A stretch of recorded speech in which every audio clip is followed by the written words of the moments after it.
Hi everyone, welcome back to my channel. Mary aigi friend ne ngasi aina uchagadariba makeup asi hooded eyes da eye makeup kamaina tawgani haibadu uchagadariba ni. Actually normal oiba haibadi normal eyeshadow colors ngata apply toraga uchagadariba makeup ni.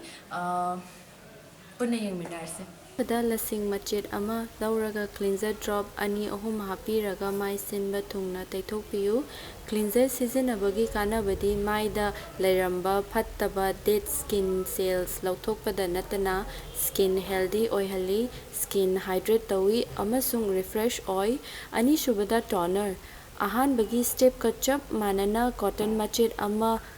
लौबीरगा toner drop अहुम मरी हापीरबा मतुंगदा माई सिनबा थुंगना तैथोकपियु करिगुंबा cleanser ना तैथोकपा अमदी लौथोकपा सेंगहौदबा फत्तबदु toner ना लौथोकपदा मतेंग पांगी अदुगा toner गी कानाबदी skin दा heavy ओइबा प्रोडक्ट सिजनबदगी डैमेज तौगदबा लेरमलबसु ngakthokpada mateng pangi amasung toner sizinabada khwaidagi kanaba skin di oily natraga acne prone oiba skin dana hena kanai ahum subada moisturizer hanagi step ka manana lasingda khara hapiraga mai sinba thungna apply tawbiu moisturizer taibagi kanabadi mai thoto khali amasung mai nana uhali makeup tawba matamda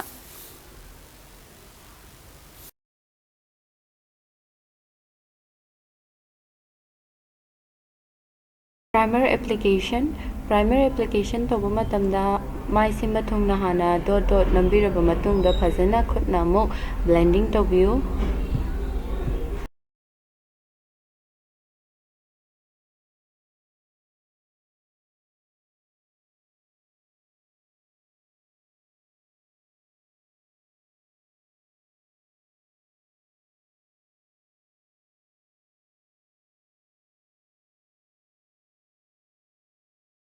करिगुंबा माइगी area दा हाइबदी नातोन की मताई लाइबक मिट की मखा अदगिदी चिम्बान मयादा अमूबा लैबा नत्रगना माइदा दाग ताबा हाइबदी उरिंग थुंगिबगी दाग नत्रगना blemishes लैबा ओइबिरगदी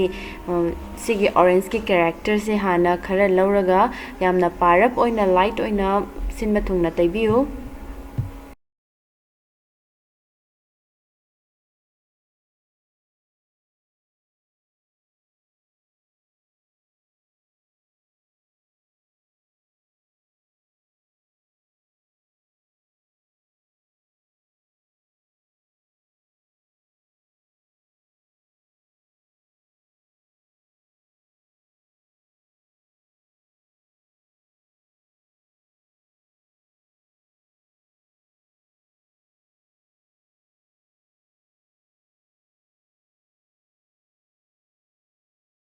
orange character अदु चिन के मताई नातोन के मताई मिट की मिखा अमदी लाइबक तैबा लोरबा मतुंगदा खुद की खुसाना फजना डेप तौरगा apply तौबियु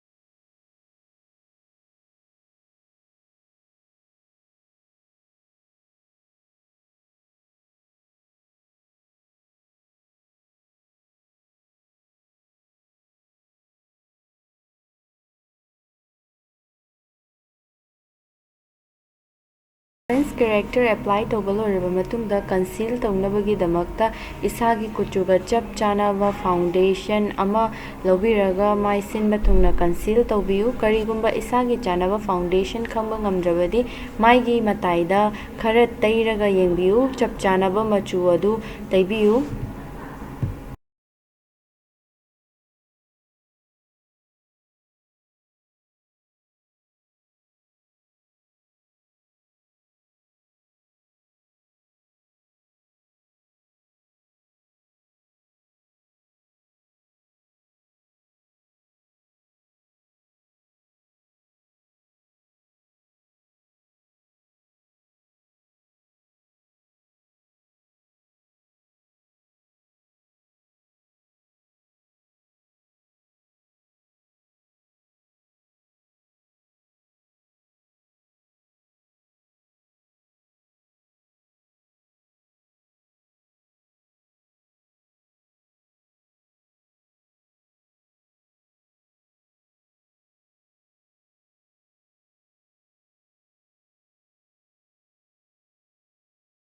Eyebrow application. Eyebrow yekpa matamda isagi natural shape ta follow toraga yekpiyu. Ahamada pencil na phajana yekpiraba matungda eyebrow brush na amuk phajana smooth oina unabagi damakta define tawbiyu.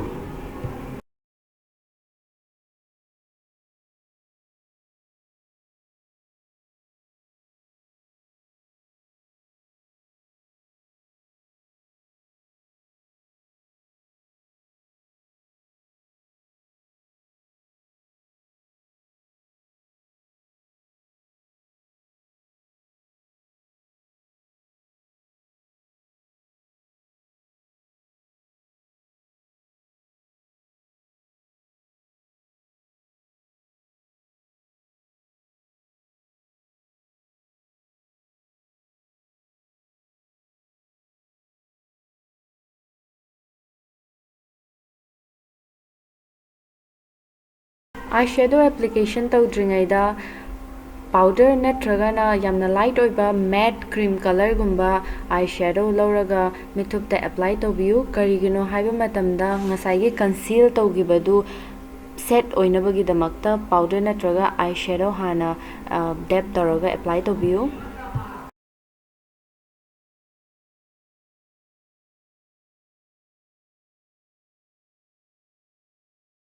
Karigumba mid ki mithup yamna thabamakta oibiragadi brown color light brown color ama lobiraga hana crease area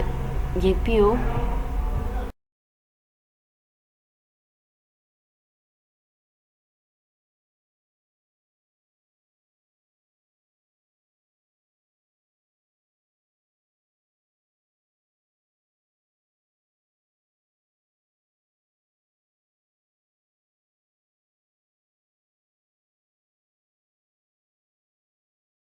Makai chap manana crease yekpiyu.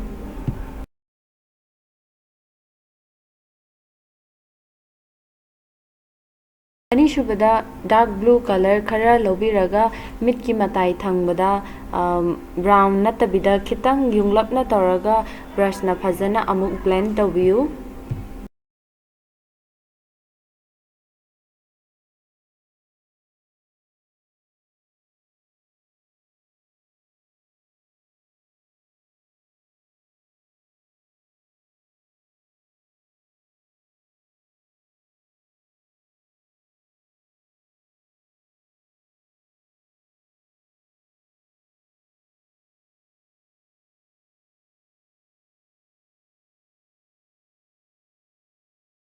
Blue apply tawba loiraba matungda eyeshadow karimte yaudabida brush clean oiba brush amana phajana brown amusung blue du phajana blending tawbiyu.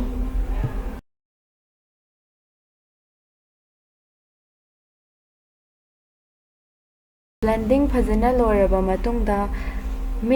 mithupki mid manungdagi na mid mayai fawba yamna light oiba shimmer eyeshadow apply tawbiyu.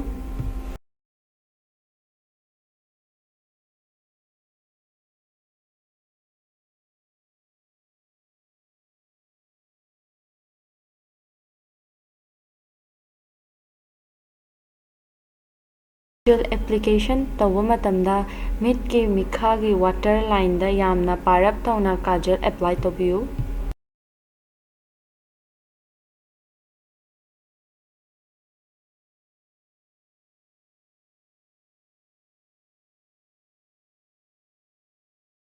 Haptringaida mascara hana apply tawbiyu. Mascara apply tawba loiraba matungda yamna light oiba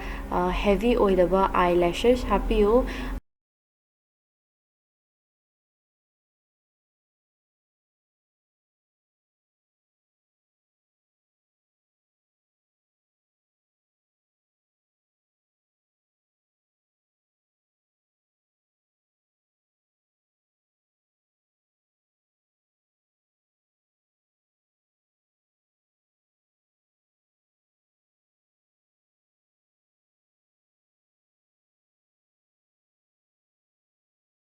Foundation application. Foundation taiba matamda mai sinba thungna foundation adu dot namaga hana apply tawbiyu. Adugi matungda blending phajana tawbiyu.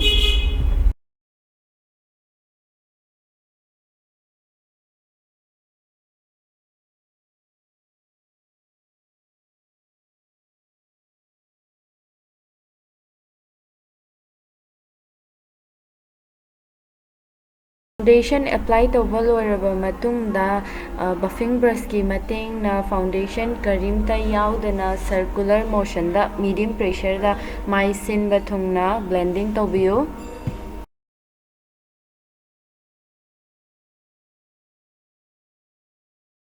Powder application: powder ꯇꯩꯕ ꯃꯇꯝꯗ powder ꯕ꯭ꯔꯁꯅ ꯃꯥꯏ ꯁꯤꯟꯕ ꯊꯨꯡꯅ ꯅꯝꯃꯒ ꯇꯩꯕꯤꯌꯨ꯫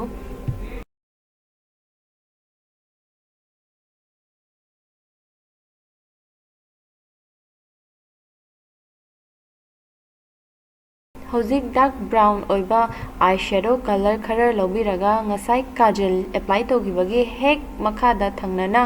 Apply ꯇꯧꯕꯤꯌꯨ꯫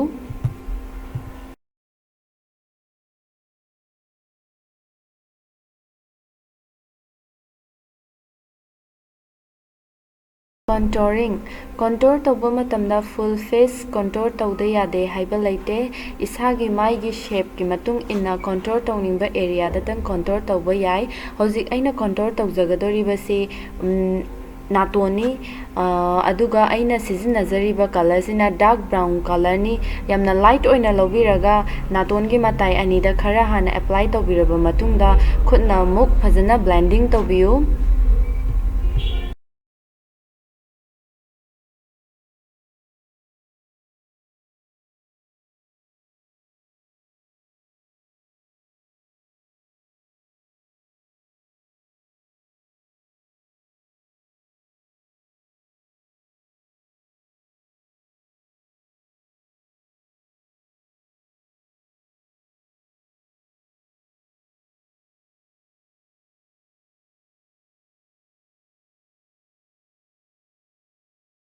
ꯕ꯭ꯂꯁꯔ application: ꯕ꯭ꯂꯁꯔꯗ ꯌꯥꯝꯅ light ꯑꯣꯏꯕ ꯕ꯭ꯂꯁꯔ apply ꯇꯧꯕꯤꯌꯨ꯫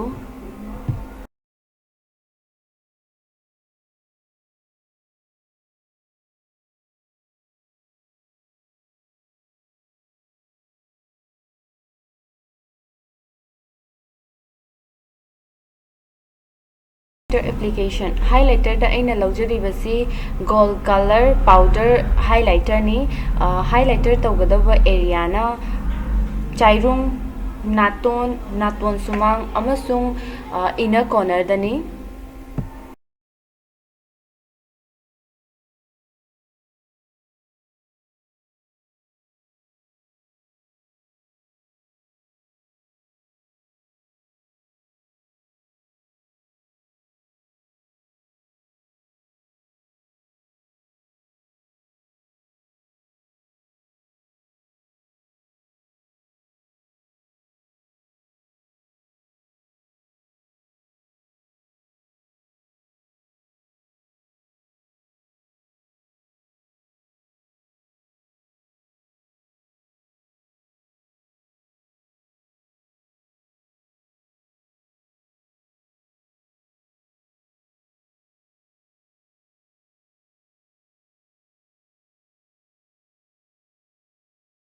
Lipstick application: lipstick apply ꯇꯧꯕ ꯃꯇꯝꯗ ꯍꯥꯟꯅ ꯂꯤꯞꯁꯇꯤꯛꯅ ꯑꯦꯄ꯭ꯂꯥꯏ ꯇꯧꯕꯤꯔꯕ ꯃꯇꯨꯡꯗ ꯂꯤꯞ ꯕ꯭ꯔꯁꯅ ꯑꯃꯨꯛ ꯐꯖꯅ ꯗꯤꯐꯥꯏꯟ ꯇꯧꯕꯤꯌꯨ ꯁ꯭ꯃꯨꯠ ꯑꯣꯏꯅ ꯎꯅꯕꯒꯤꯗꯃꯛꯇ꯫ ꯚꯤꯗꯤꯑꯣꯕꯨ ꯌꯦꯡꯕꯤꯔꯤꯕ ꯑꯃꯗꯤ ꯑꯩꯒꯤ ꯆꯦꯅꯦꯜꯕꯨ ꯁꯞꯄꯣꯔꯠ ꯇꯧꯕꯤꯔꯤꯕ ꯃꯌꯥꯝꯕꯨ ꯊꯥꯒꯠꯆꯔꯤ꯫ ꯃꯊꯪꯒꯤ ꯚꯤꯗꯤꯑꯣꯗꯁꯨ ꯐꯖꯕ ꯚꯤꯗꯤꯑꯣ ꯄꯨꯊꯣꯛꯄ ꯉꯝꯕ ꯑꯣꯏꯖꯒꯦ꯫ ꯀꯔꯤꯒꯨꯝꯕ ꯑꯩꯒꯤ ꯆꯦꯅꯦꯜꯗ ꯁꯕꯁꯀ꯭ꯔꯥꯏꯕ ꯇꯧꯗ꯭ꯔꯤꯕ ꯑꯣꯏꯕꯤꯔꯒꯗꯤ ꯁꯕꯁꯀ꯭ꯔꯥꯏꯕ ꯇꯧꯕꯤꯕ ꯀꯥꯎꯕꯤꯒꯅꯨ꯫ ꯃꯊꯪꯒꯤ ꯚꯤꯗꯤꯑꯣꯗ ꯑꯃꯨꯛ ꯊꯦꯡꯅꯔꯁꯤ꯫ ꯕꯥꯏ꯫